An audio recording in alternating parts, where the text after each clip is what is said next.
The thing that I've learned from today, and also working with Thomson Foundation on the project that we do in Sudan, is how the methodologies that we see in places like Sudan, in fragile places that are away from the Western world, so they're not as regulated, is that the methodologies are really born there and tested there, and then they come to places like the UK, Western Europe and America. I think particularly the important learning I found in the research that I've done is really that solutions need to be built locally. Because I think the local solutions are the ones with the most trusted actors around. There's the proximity to where the disinformation, harmful information is falling, where it's creating the most harm. The introduction of AI and generative AI into the disinformation context means that this problem is going to get a lot more prickly, a lot bigger and a lot more difficult to deal with.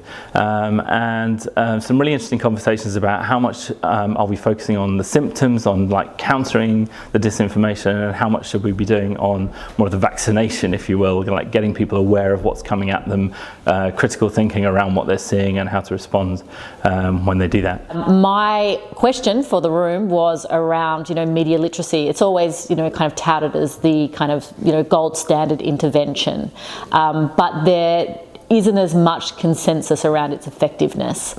And so I just have questions about, if we do it, how do we do it? And I think we need to convene more, talk more, and get kind of a little bit more sophisticated around it. I think the main takeaway is that there's no one-size-fits-all solution. I think there should be a systemic approach.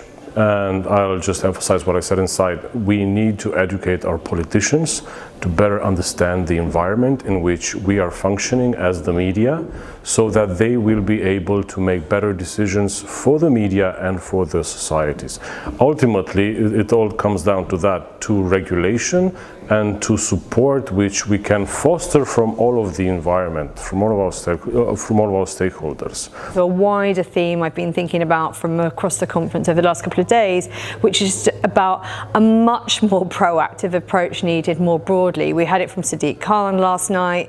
The UK government needs to step up and think about where the ownership is. The problem is it falls between different departments. That means there's no ownership, there's no accountability. There's a lot of talk about disinformation and cognitive warfare, or narratives being used to undermine and generally cause problems around the world, but most often the context is about our Western democracies. The one thing that I am taking away is that there isn't a singular master architect. In fact, we always know that, that idea that there's one solution or one person in charge leads to autocracy, right? Leads to imperialism. And so instead, as a journalist who runs a newsroom focusing on like gender journalism, I'm thinking about how in the space that I'm in, our newsroom can be the convener, the person bringing the different actors together, the person sort of trying to help form a collective perspective.